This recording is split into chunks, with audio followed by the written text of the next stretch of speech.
You know, I love great comeback stories, great underdog stories, and Geno Smith falls into that category.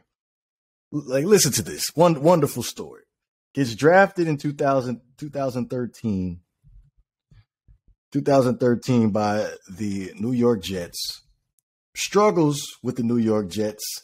The most notable, the most notable event in Geno Smith's pro football career is that he ends up getting sucker punched and breaks his jaw for the 2015 season by a defensive player for the New York Jets.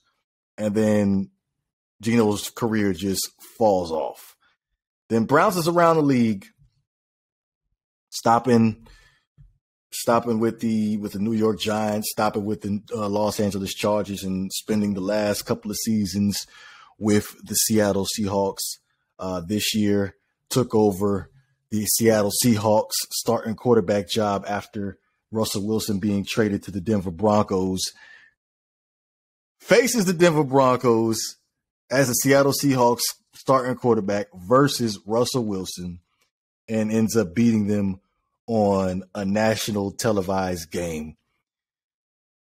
And when you sit down and you think about it, the Seattle Seahawks, coming into the season, he was like, okay, this team is definitely going to come down to being in a rebuilding situation. Like, nobody was expecting Geno to come out and perform the way that he performed in the 2022 season for the Seattle Seahawks, where he led the league in completion percentage with 69.8%, finished sixth in QBR, finished fourth in touchdown passes, and also led the Seattle Seahawks to the playoffs with a seventh seed.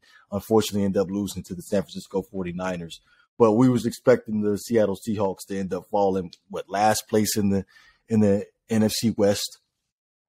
So Geno getting rewarded today by the Seattle Seahawks, where he gets a contract extension worth $105 million over 3 years. Says $52 million in the first year. I feel like it's a fair deal, considering the fact that Geno, what is he, 32 years old now? This is a situation where, again, he was on his way out the league until this year, and he took advantage of an opportunity because he was in a quarterback battle with Drew Lock, and he ended up taking advantage of it and ended up being the starting quarterback for the Seattle Seahawks. He praises the Seattle Seahawks as far as them giving the opportunity. He wants to stay in Seattle, retire as a Seattle Seahawk. And looking at the Seattle Seahawks roster right now, considering the fact we thought last year that they was in a rebuilding stage, they are literally a couple of pieces away from actually being legitimate contenders. I will say defensively, they definitely need to add some pieces defensively. On the offensive line, I felt like down the stretch, Geno did throw a lot of interceptions down the stretch that did cost them a couple of games, but the offensive line definitely needs some work to help protect him, for him to be able to go through his progressions and get some easy completions. But the most notable game that I would probably say for Geno Smith was probably that Week 5 loss against the New Orleans Saints. Like, when I mean, like, Geno was throwing some dimes, like there was a touchdown pass to Tyler Lockett before the half. It was a 35-yarder, beautiful, right in the breadbasket, him on the run. And then there was a play action pass in the fourth quarter. It was a 40-yarder to Tyler Lockett again. That one was like literally threading the needle with 3 or 4 New Orleans Saints defenders in the vicinity. So Geno has definitely grown as a quarterback over the years since he came into the league in 2013, and it's just amazing because I love stories like this. But I'm not going to sit here and discredit Pete Carroll, because a lot of folks have